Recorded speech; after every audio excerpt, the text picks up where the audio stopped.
ప్రజల్లో ఉన్న తప్పుడు అవగాహన ఏంటి అని అంటే వీడు క్రైస్తవుడు అని అంటే వీడు ఎస్సీనే.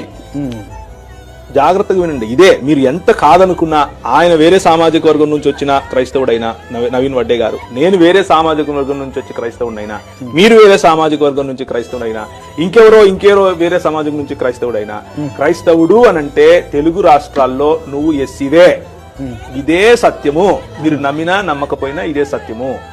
కాబట్టి నువ్వు అంటరాని వాడివే, నువ్వు ఏదైనా పని చేస్తే దాన్ని తక్కువగానే చూస్తారు.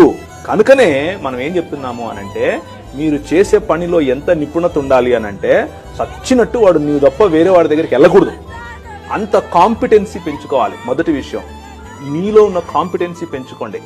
మీరు కోడింగ్ రాస్తే అవతలోడికి దిమ్మ తిరగాలి, మీరు పని చేస్తే అవతలోడికి ఎలా చేయగలిగాడు వీడు అని ఆలోచించాలి.